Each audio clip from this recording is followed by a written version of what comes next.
لپکتیا تر کندهار تابوتونه شول روان سوداګري له جګړې سره تړلې ده خو بیا هم د جنگ درېدل غواړي چې مجبور یو او دغه وطن کې نور حالات داسې حالات نه دي. الله تعالی دې رحم وکړي. دا د جلال آباد ښار په زړه کې هغه پلورنځي دي چې د افغان جګړې د وژل شویو لپاره تابوتونه جوړوي.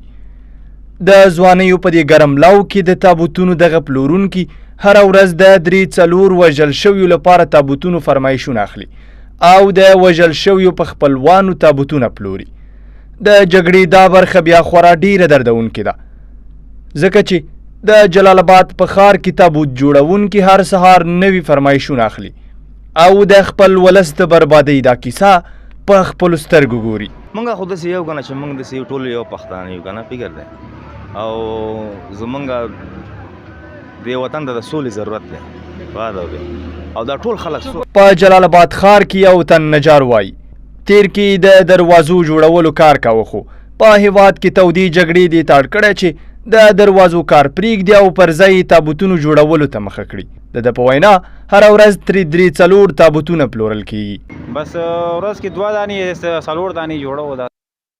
نوموړی وایي که څه هم خپلو اولادونو ته په دغه لاره کې یوه مړۍ ډوډۍ پیدا کوي خو روانو حالاتو یې ژوند دومره تریخ کړی ده چې زړه یې له دغه کاره تور دی او نږدې په ذهني او رواني تکلیف اړولی دی. خو بیخي شته نه ټینشن نه باندې ښه ډېر دی او بل د وخته مې دې ګاونډي ته ویلم چې دغه شیزونه چې دي دا بیخي زموږ دغه د ژوند مینه محبت هر څه زموږ ورک کړي دي. پوه شوې د نجارۍ په همدغه مارکیټ کې یو بل تن پلورونکی وایي هره ورځ تر 20 پورته تابوتونه له دې مارکیټ څخه خرڅېږي.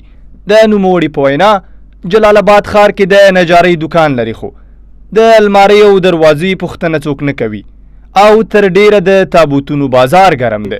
20 پورې خرڅېږي د مارکیټ. بلخوا بیا په جلال آباد ښار کې د نجارانو د اتحادیې رئیس اجي عبدالنصیر وایي ډیری نجارانو د دروازو او الماریو پر ځای تابوت جوړونې ته مخه کړې ده. خو نن سبا دغه تابوت والا چې د تابوت ته شروع کړی دی په دغه وجه نه چې راځه دغه د تابوت بازار ښه ده او چلیږي خرڅېږي ورغله کړکۍ او دروازې پوښتنه څوک نه کوي او د تابوت پوښتنه شته دی. دا په داسې حال کې ده چې په کور دننه جګړو سخت زور اخیستی او هره ورځ د طالبانو حکومت سربیره لسګونه ملکي کسان هم د روانې جګړې قرباني کیږي خو لا هم د پای ته رسېدلو کوم څرک نه ښکاري.